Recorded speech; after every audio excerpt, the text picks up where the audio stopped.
Hello friends, welcome to my channel साउ science classes. प्यारे बच्चों, आज की वीडियो क्लास 11th वालों के लिए है, जिसमें आज हम सदिश विश्लेषण चैप्टर की शुरुआत करेंगे और पूरे चैप्टर में जो मोस्ट इम्पॉर्टेंट टॉपिक है अदिश राशियाँ और सदिश राशियाँ उसको समझेंगे। तो वीडियो को एंड तक देखिएगा और अगर आपको नोट्स बनाने हैं तो आप वीडियो को पॉज कर करके नोट्स भी बना सकते हैं। ठीक है, तो वीडियो को स्टार्ट करते हैं बिना टाइम वेस्ट किए हुए। सबसे पहला हमारा जो हेडिंग है हमारे नोट्स की वो है भौतिक राशि। तो देखो, भौतिक राशियाँ क्या होती हैं? Physical quantities.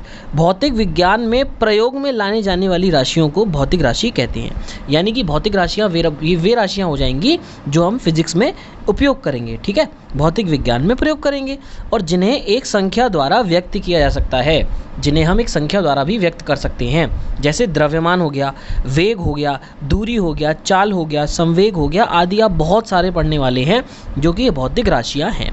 द्रव्यमान है भाई, इसकी एक संख्या द्वारा व्यक्त करेंगे कि द्रव्यमान का मात्रक क्या होता है? किलोग्राम। ठीक है, तो 2 किलोग्राम 3 किलोग्राम एक संख्या द्वारा व्यक्त कर रहे हैं। वेग है 3 मीटर पर सेकंड 4 मीटर पर सेकंड। दूरी है 4 मीटर चले, चाल भी वही आ गई मीटर पर सेकंड, संवेग भी आ गया। तो इस तरीके से ये क्या होती हैं? ये भौतिक राशियाँ होती हैं जिनको हम भौतिक विज्ञान में प्रयोग करते हैं। अब बात आती है कि भौतिक राशियाँ 2 प्रकार की होती हैं। एक तो होती है सदिश राशि और एक होती है अदिश राशि। नोट्स में स्टार लगा लेना बहुत अच्छे से कि ये एग्जाम में ज़रूर मिलेगा आपको देखने के लिए कि अदिश राशियाँ और सदिश राशियाँ क्या होती हैं। मोस्ट इंपॉर्टेंट चैप्टर है और मोस्ट इंपॉर्टेंट ये हेडिंग है। तो सबसे पहली हेडिंग है हमारी अदिश राशियाँ। अदिश, तो अदिश का मतलब क्या हो गया? नेगेटिव सेंस को दिखाता है। जो अ अक्षर है अगर किसी के आगे लग जाता है तो वो नेगेटिव सेंस को दिखाता है। क्या मतलब हुआ? अदिश, अदिश का मतलब हो गया दिशा रहित राशियाँ, यानी कि जिनके पास दिशा नहीं है। तो अदिश का अर्थ है दिशाहीन या दिशा रहित, यानी कि जिसके पास दिशा नहीं है। तो इससे ही याद हो जाएगा अदिश से। अदिश मतलब जिसके पास दिशा नहीं है, यानी कि वे राशियाँ जिनमें केवल परिमाण होता है, दिशा नहीं होती है, अदिश राशियाँ कहलाती हैं। क्या बोला प्यारे बच्चों? वे राशियाँ या वे भौतिक राशियाँ जिनमें केवल परिमाण होता है, दिशा नहीं होती, अदिश राशियाँ कहलाती हैं। तो बहुत ही ईजी है, इनमें परिमाण होता है। परिमाण का मतलब क्या हो गया कि जिनको हम संख्या द्वारा व्यक्त करते हैं ना, तो वो परिमाण कहलाता है। जैसे 2 किलोग्राम है तो 2 क्या हो गया? परिमाण हो गया। ठीक है, मैग्नीट्यूड हो गया। ठीक है, तो वे राशियाँ जिनमें केवल परिमाण होता है, दिशा नहीं होती, अदिश राशियाँ कहलाती हैं। जैसे द्रव्यमान है तो द्रव्यमान तो क्या हो गया? द्रव्यमान के पास सिर्फ परिमाण है 2 किलोग्राम। अब 2 किलोग्राम नीचे है, 2 किलोग्राम ऊपर है, 2 किलोग्राम दाएं है बाएं है, ऐसा तो हम बता नहीं सकते। तो वो उसके पास दिशा नहीं है। अब मैं बात करूँ लंबाई की, तो देखो ये इसकी लंबाई है। ठीक है, ये इसकी क्या है? लेंथ है, लंबाई है। तो देखो इसको मैं ऐसे रख लूँ, ऐसे रख लूँ, चाहे कैसे भी रख लूँ, किसी भी दिशा में रख लूँ, तो इसकी तो लंबाई जो है, मैग्नीट्यूड यानी कि परिमाण जो है, अगर इसका 4 सेंटीमीटर है तो 4 ही रहने वाला है। तो इसका मतलब क्या हो गया कि इसके पास कोई भी दिशा नहीं है, लंबाई की कोई दिशा नहीं होती है। तो ये परिमाण हो गया। सेम आयतन, समय, ताप, कार्य, ऊष्मा आदि क्या है? अदिश राशियाँ हैं। तो समझ में आ गई मेरी बात? वे भौतिक राशियाँ जिनमें केवल परिमाण होता है, दिशा नहीं होती, अदिश राशियाँ कहलाती हैं। इसके बाद है प्यारे बच्चों सदिश राशियाँ। क्या है इसके बाद? सदिश राशियाँ। तो सदिश राशियाँ क्या होती हैं? सदिश का अर्थ है दिशा सहित। अब स लग गया तो यानी कि वाक्य कैसा हो गया? पॉजिटिव सेंस में आ गया। सदिश का अर्थ है दिशा सहित। अतः वे भौतिक राशियाँ जिनमें परिमाण व दिशा दोनों होती है। पहले वाले में परिमाण था, दिशा नहीं थी। अदिश, अदिश से क्या हो जाएगा? अदिश यानी कि दिशा नहीं है, सदिश मतलब दिशा है और परिमाण तो दोनों में ही है। तो वे भौतिक राशियाँ जिनमें परिमाण व दिशा दोनों होती हैं तथा सदिश योग के नियमों का पालन करती हैं। यहाँ पर लिख लीजिएगा योग। तो सदिश योग के नियमों का पालन करती हैं, सदिश राशियाँ कहलाती हैं। देखो ये सदिश योग वाली जो बात है, ये जो मैं आपको सदिश योग समझाऊंगा तभी समझ में आएगा। तो इसको आप बेसिकली नॉर्मल तरीके से याद कर सकते हैं और आप क्या बोलेंगे कि सदिश राशियाँ क्या होती हैं? वे भौतिक राशियाँ जिनमें परिमाण व दिशा दोनों होती हैं, क्या कहलाती हैं? सदिश राशियाँ कहलाती हैं। फॉर एग्जाम्पल त्वरण हो गया, वेग हो गया, बल हो गया, विस्थापन हो गया। तो त्वरण है, वेग है, बल है। बल हम लगा रहे हैं तो देखो यहाँ पर मैंने पेन रखा, अब मैंने इस पर ये क्या लगा रहा हूँ? बल लगा रहा हूँ, फोर्स लगा रहा हूँ। तो फोर्स की क्या है? एक प्रॉपर डायरेक्शन है। तो इसलिए इसको बोलते हैं ऐसे कि बल क्या है? बल सदिश राशि है। ठीक है, विस्थापन हो रहा है, तो इसका एक दिशा में विस्थापन हो रहा है, ये यहाँ से यहाँ जा रही है तो एक दिशा से दूसरी दिशा में जा रही है। ठीक है, संवेग हो गया, भार हो गया आदि। यदि किसी भौतिक राशि में परिमाण तथा दिशा दोनों हों तो यह हमेशा सदिश नहीं होती। ठीक है, तो ऐसा जरूरी नहीं है कि अगर उसमें परिमाण और दिशा दोनों हैं तो वो सदिश ही होगी, क्योंकि सदिश होने के लिए हमने क्या बोला कि सदिश योग के नियमों का पालन अवश्य करना चाहिए। ठीक है, सदिश का निरूपण।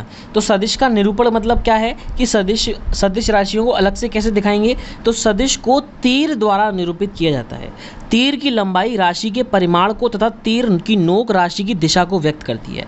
ठीक है, ये होती है टेल और ये होता है हेड। फॉर एग्जाम्पल अगर मैं आपसे कहूँ, इसको समझ लेते हैं सदिश का संकेत, उसके बाद आपको समझ में आ जाएगा। ठीक है, तो सदिश को अंग्रेजी वर्णमाला के मोटे अक्षरों के ऊपर तीर लगाकर व्यक्त किया जाता है। ठीक है, तो देखो ABCD, इस पर क्या लगा दिया, ये सदिश लगा दिया, इसको बोलेंगे A सदिश, B सदिश, C सदिश, D सदिश, या फिर इंग्लिश में बोले तो A vector, B vector, C vector. ठीक है, तो इसका मतलब हो गया कि इसमें राशि के पास परिमाण भी है और दिशा भी है। फॉर एग्जाम्पल अगर मैंने आपसे बोला कि बल है, तो बल को किससे प्रदर्शित करते हैं हम, बल को डिनोट करते हैं F से। अब F के बल कैसी राशि है, मैंने बताया बल के पास क्या होती है, दिशा होती है। इसको दिशा है कि नहीं है, तो इसको हम लिखेंगे F सदिश यानी कि F वेक्टर।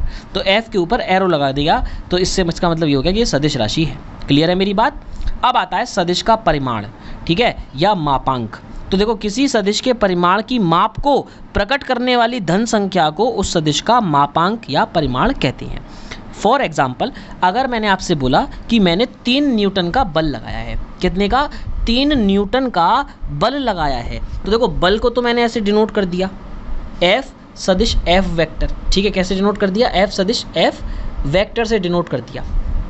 ठीक है, तो ये हो गया कि इसके पास सदिश भी है और मतलब दिशा भी है और परिमाण भी है। लेकिन अगर मुझे सिर्फ परिमाण देखना है ना, तो परिमाण के लिए क्या करेंगे, हम मोड लगा देंगे। क्या लगा देंगे, मोड। तो मोड में क्या होगा, सिर्फ F आ जाएगा। तो मोड डिनोट करता है सिर्फ परिमाण को, जिसे हम मापांक भी बोलते हैं। तो सदिश A वेक्टर के मापांक को A वेक्टर का मोड द्वारा व्यक्त किया जाता है। दैट इज A वेक्टर का मापांक बराबर A वेक्टर का मोड, और जो कि हो जाएगा A के बराबर। ठीक है, तो मापांक को सदिश का निरपेक्ष मान भी कहते हैं, यानी कि एब्सोल्यूट वैल्यू भी कहते हैं। क्लियर है मेरी बात।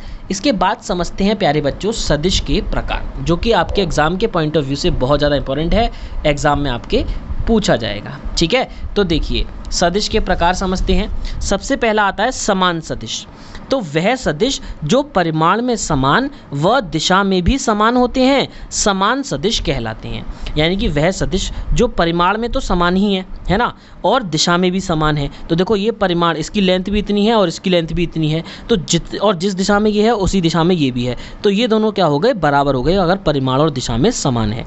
ठीक है, तो समान सदिश कहलाते हैं। तो A वेक्टर बराबर हो जाएगा B वेक्टर के। ठीक है, इसको इंग्लिश में बोलते हैं सदिश को वेक्टर, तो इसलिए मैं A वेक्टर और B वेक्टर बोल रहा हूँ। आप A सदिश और B सदिश भी बोल सकते हैं। इसके बाद आता है विपरीत सदिश। तो विपरीत सदिश क्या होता है प्यारे बच्चों, तो वह सदिश जो परिमाण में समान तथा दिशा में विपरीत होते हैं विपरीत सदिश कहलाते हैं। तो देखो परिमाण में तो समान है, दोनों की लेंथ बराबर है, लेकिन इसकी दिशा इधर हो गई, इसकी दिशा इधर हो गई, तो ये दोनों की दिशाएं बराबर डिफरेंट हो गई, विपरीत हो गई, तो इसलिए ये विपरीत हो गए। पर ये हैं तो बराबर, लेकिन एक हो गया माइनस का दिशा के कारण। अब आता है नोट कर लेना, स्टार लगा लेना, मोस्ट इम्पॉर्टेंट। ठीक है, इस चैप्टर की सबसे मोस्ट इम्पॉर्टेंट चीज़ एकांक सदिश। क्या है, एकांक सदिश। तो ध्यान से समझिएगा, एक बारी में याद हो जाएगा। वे सदिश जिनका परिमाण एक होता है एकांक सदिश कहलाती हैं। बहुत ईजी है। वे सदिश जिनका परिमाण क्या होता है, यानी कि जिसका मोड निकालने पर क्या है, एक है, एकांक सदिश कहलाते हैं। इसे अंग्रेजी अक्षर के ऊपर ये एरो लगाकर यानी कि कैप लगाकर प्रदर्शित करते हैं, इसे बोलते हैं हम कैप। तो देखो इसे कैसे बोलेंगे हम, A कैप। क्या बोलेंगे इसे, A कैप बोलेंगे। क्या बोलेंगे, A कैप बोलेंगे। क्लियर है मेरी बात। तो A कैप बराबर हो गया A वेक्टर बटे में A वेक्टर का मोड, ये होता है इसका फॉर्मूला। A कैप बराबर A वेक्टर बटे में A वेक्टर का मोड। आई होप आपको एकांक सदिश भी समझ में आ गया होगा कि जिसका परिमाण क्या होता है, एक होता है। क्या होता है, एक होता है। इसके बाद आता है सबसे पहले हम समझते हैं शून्य सदिश को। तो बहुत ही इजी, जैसे एकांक सदिश था, वे सदिश जिनका परिमाण शून्य होता है शून्य सदिश कहलाते हैं। इसे जीरो वेक्टर से प्रदर्शित करते हैं। ठीक है, तो आई होप आपको ये सदिश के प्रकार समझ में आए हों जो कि मैंने आपको समझाए। और अगर वीडियो अच्छी लगी हो तो वीडियो को लाइक करिएगा, चैनल पे नए हैं तो चैनल को सब्सक्राइब कीजिएगा। इसके बाद मैं आपको समझाऊंगा सदिशों का जोड़ना, जो कि त्रिभुज विधि और समांतर चतुर्भुज विधि है। त्रिभुज विधि और समांतर चतुर्भुज विधि है जो कि आपको एग्जाम में देखने को जरूर मिलती है। तो इस वीडियो को मिस मत कीजिएगा जो कि इसके बाद आएगी। चैनल पे नए हैं तो चैनल को सब्सक्राइब कीजिएगा, बेल आइकन को दबाइएगा, बाकी अपने दोस्तों के साथ ज़्यादा से ज़्यादा शेयर कीजिएगा। मिलते हैं बहुत जल्द नेक्स्ट वीडियो में प्यारे बच्चों, तब तक के लिए गुड बाय गाइज।